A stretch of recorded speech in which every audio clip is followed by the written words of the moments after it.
to humbly invite Dr. Gerard to address the gathering.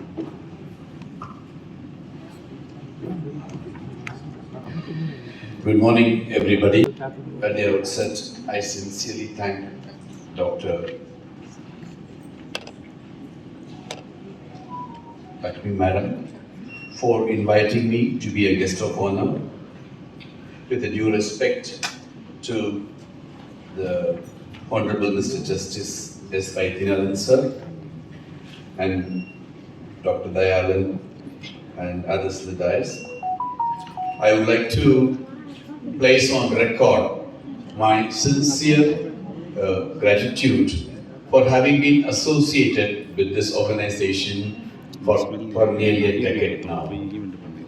And we can hear the silver bells chime as they celebrate 25 fruitful years of their care with passion, love and compassion to those who need palliative care.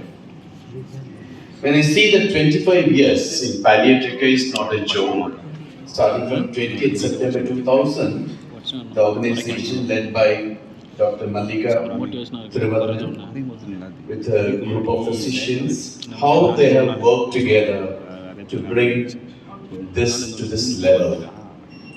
I'm very sure in the year 2000, Tamil Nadu faced a huge gap in pain relief and providing these important palliative care. And especially the end of life care has been always the most traumatic and emotional one for each of us in our lives.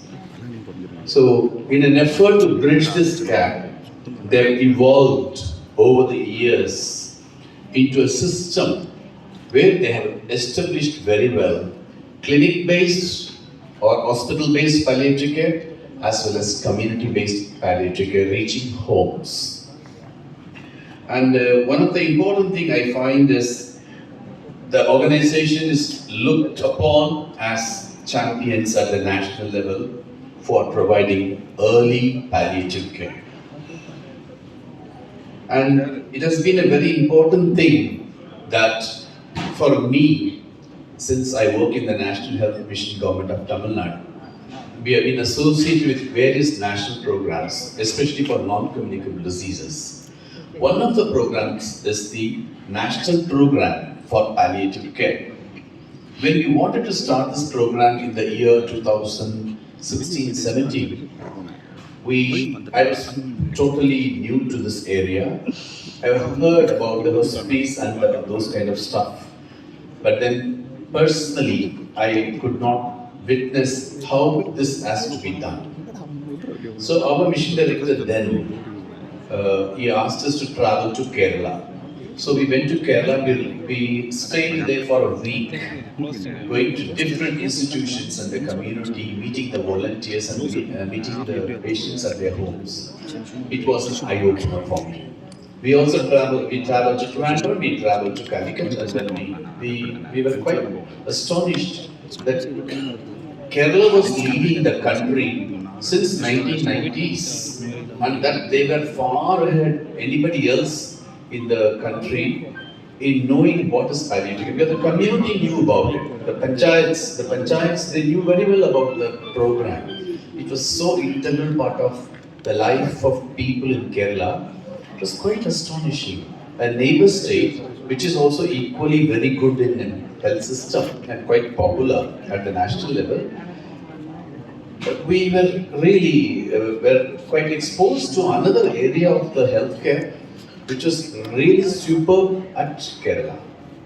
Coming back, the association evolved with Dr. Mallika. Madam was so inspiring. And she was inspiring, and we did not have any other resource organization except them. It is very unbelievable when you look back over the years. When it comes to health system, whenever we do any program, we have a lot of structures which are already well built. You call child care, you call mother care, or anything. We have got our own beautiful institutions in the government and our own experts. We would like to add that Justice S. Vaidyanathan is of a very humble nature, pleasant mannered, and easy to converse with. I've known him for many years and we remember meeting him at his place for some clarifications regarding our trust, and he most willingly gave his advice.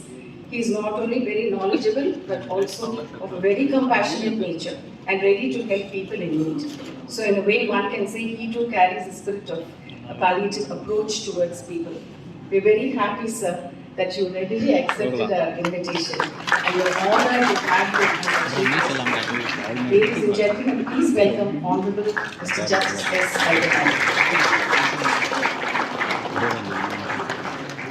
I request Lakshmi to present him with a bouquet of flowers and request our chief guest to address the gathering.